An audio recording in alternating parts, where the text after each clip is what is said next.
আজকে তোমাদের সামনে দশম শ্রেণীর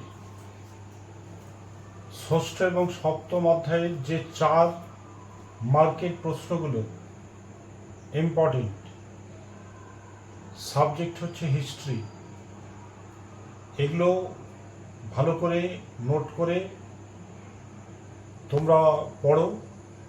এর মধ্যে 2025-এ 100% আসবে। আর আমার চ্যানেলটাকে পেতে সাবস্ক্রাইব এবং শেয়ার করো, কেন এই প্রশ্নগুলো খুব ইম্পর্টেন্ট। আর এগুলো করলে এর মধ্যে 4-এর প্রশ্নগুলো পেয়ে যাবে। 4-এ টোটাল 6টা লিখতে হবে।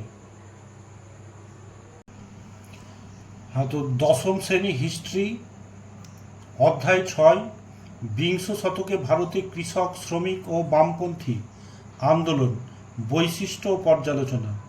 তো ষষ্ঠ অধ্যায় থেকে যেগুলো 4-এর ইম্পর্টেন্ট 2025-এ।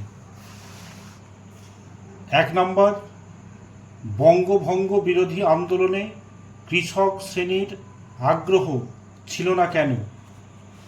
2 নম্বর,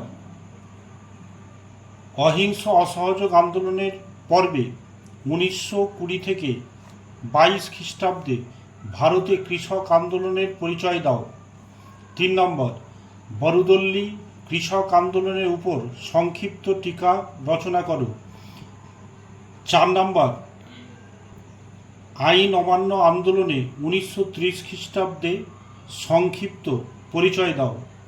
5 নম্বর, কিষাণ সভা প্রতিষ্ঠার প্রধান উদ্দেশ্য কী ছিল?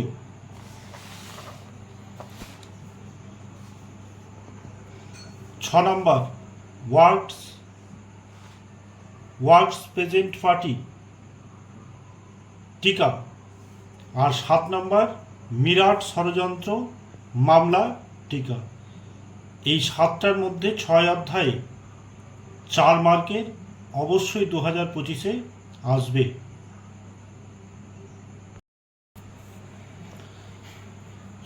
অধ্যায় 7, দশম শ্রেণী, সাবজেক্ট হিস্ট্রি। বিংশ শতকে ভারতের নারী, ছাত্র ও প্রান্তিক জনগোষ্ঠীর আন্দোলনের বৈশিষ্ট্য ও বিশ্লেষণ। তো এই চ্যাপ্টার থেকে যেগুলো 4-এর ইম্পর্টেন্ট। 1 নম্বর, সশস্ত্র বিপ্লবী আন্দোলনে নারীদের যোগদানের চরিত্র বিশ্লেষণ করো। বীণা দাস ইতিহাসে স্মরণীয় কেন? 3 নম্বর, বাংলায় বিপ্লব আন্দোলনে প্রীতিলতা ওয়াদ্দেদারের অবদান সম্পর্কে আলোচনা করো। 4 নম্বর, কার্লাইল সার্কুলার কি? 5 নম্বর, আইন অমান্য আন্দোলনের পর্বে 1930 থেকে 34 ভারতের ছাত্র আন্দোলনের বিবরণ দাও। 6 নম্বর, আজাদ হিন্দ বাহিনীর বন্দী সেনাদের মুক্তির দাবিতে ছাত্র আন্দোলনের সম্পর্কে আলোচনা করো। টিকা, বুড়িবালামের যুদ্ধ অথবা ইতিহাসে বাঘা যতীন স্মরণীয় কেন?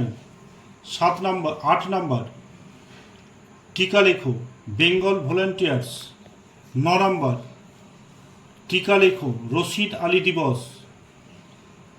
10 নম্বর, দলিত শ্রেণীর আধিকারিকের বিষয়ে গান্ধীজির সঙ্গে আম্বেদকরের বিতর্ক সম্পর্ক আলোচনা করো। এটা ভেরি ভেরি ইম্পর্টেন্ট। যেগুলো দিয়েছি এগুলো ইম্পর্টেন্ট। এবং এই যে 10-এরটা গান্ধীজি এবং আম্বেদকরের বিতর্ক, এটা ভেরি ভেরি ইম্পর্টেন্ট 2025-এ।